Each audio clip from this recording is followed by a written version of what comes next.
This is the iPad mini that was recently released and it's finally here in Pakistan, so here's the initial impressions. The iPad mini is really an interesting device because of its form factor.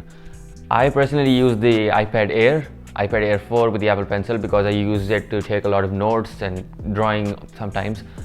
And for me, the iPad mini just won't cut it because it's too small. I can't really write notes on such a small screen.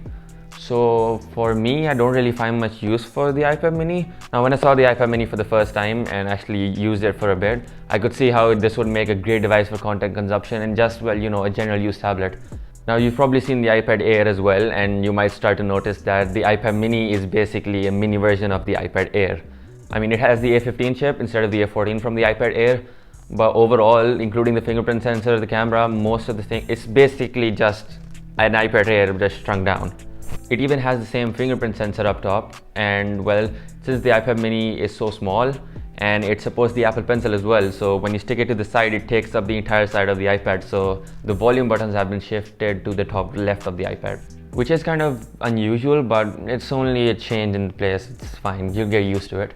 The cameras are pretty decent on the iPad mini. I mean, you don't really use iPad cameras for photography or something, but here are some sample photos anyway.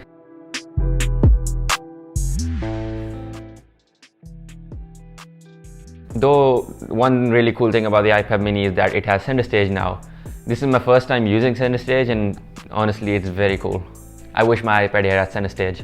Now when it comes to the speakers, it's definitely louder than a phone, obviously.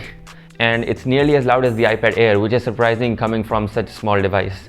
Here's a speaker comparison.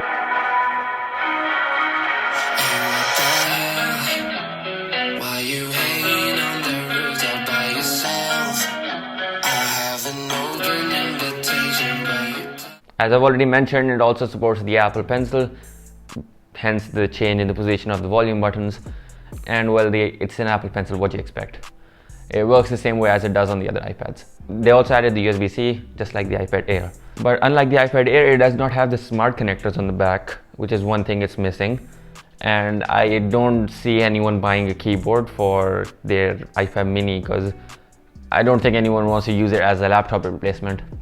Even if you want a keyboard for normal use, in my opinion, I don't think a lot of people will use a keyboard with such a small device. Now comes the pricing, which is important because it starts at $499, which is $500, and it's just below iPad Air territory.